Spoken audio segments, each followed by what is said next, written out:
Communiqué de presse. Démenti du secrétariat général de la SENCO sur la désinformation de M. Freddy Mulumba relative à l'attitude de l'Église catholique face au danger de la balkanisation de la RDC.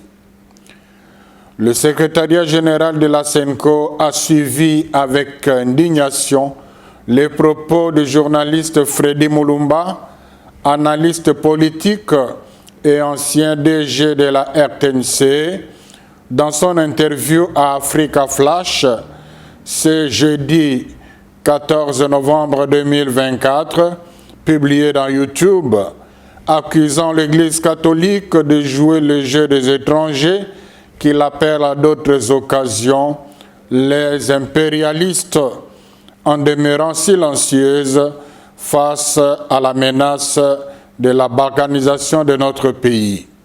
Je le cite. L'Église catholique ne parle pas de la balkanisation.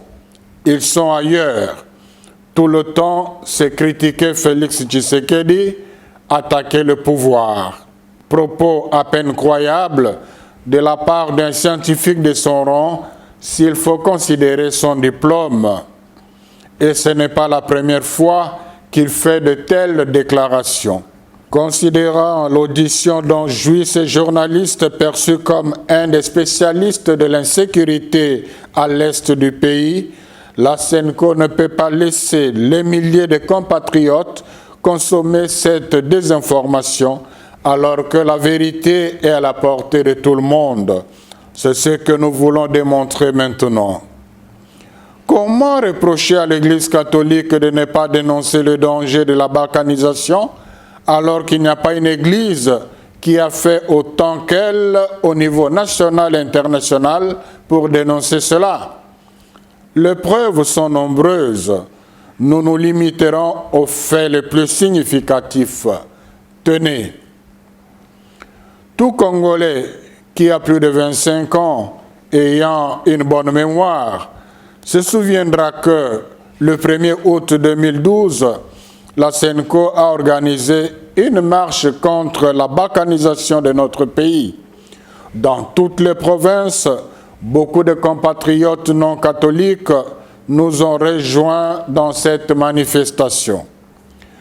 Le 19 septembre 2012, en pleine guerre opposant le FARDC et le M23, une délégation de 5 évêques de la SENCO, accompagnée du premier secrétaire général adjoint, a fait le déplacement de Rutshuru, quartier général de la rébellion, avec un message fort de la SENCO, lu dans l'église devant le chef rebelle, M. Sultani Makenga, sous les applaudissements continuels de la population.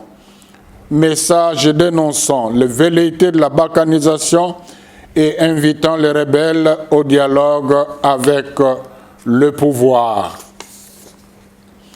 Le 23 juillet 2019, le président sortant de la SENCO, son Excellence Monseigneur Marcel Outembi, accompagné du secrétaire général de la SENCO, a rencontré le président ougandais, M.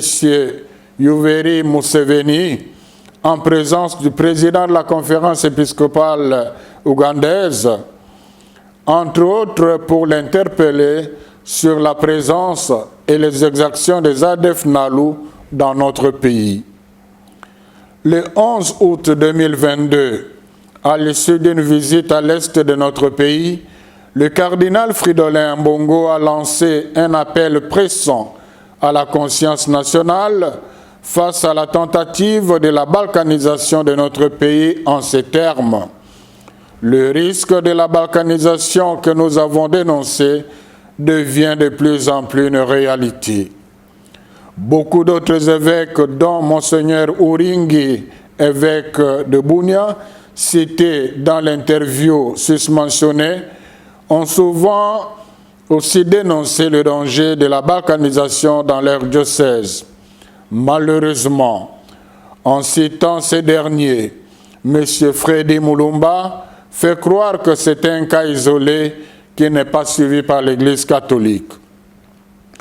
Le 9 novembre 2022, les évêques membres de la SENCO ont sorti un message pathétique intitulé « L'heure est grave, le pays est en danger », dans lequel ils dénonçaient, entre autres, l'indifférence de la communauté internationale par rapport aux velléités du Rwanda, cité explicitement comme agresseur, ce qui, selon les évêques, frise une complicité de cette communauté. Le 4 décembre 2022, la SENCO a organisé pour la deuxième fois au niveau national une marche pour dénoncer la guerre à l'Est et dire non à la balkanisation. On retrouve la même dénonciation dans plusieurs autres messages de la SENCO dont notre brave journaliste ne se souvient malheureusement pas. Dans plusieurs messages de la SENCO, les évêques ont conseillé aux gouvernants l'organisation des concertations nationales dans l'unique but de renforcer la cohésion sociale et de créer une forte dynamique nationale au-delà des sensibilités politiques pour faire face ensemble aux défis sécuritaires, appel qui n'a jamais été entendu. Au niveau international, la SENCO a organisé plusieurs missions de plaidoyer, entre autres au niveau de l'Union européenne et des États-Unis, parfois avec le concours du gouvernement, parfois accompagné de l'ECC, pour dénoncer l'agression rwandaise et le danger de la balkanisation. Le secrétariat général de la SENCO espère qu'avec ces informations vérifiables, M. Freddy Mulumba et tous ceux qui penseraient comme lui, s'ils sont de bonne foi, reconnaîtront qu'ils se sont trompés dans leur jugement. La SENCO joue un rôle d'avant-plan dans la dénonciation du danger de la balkanisation de notre pays.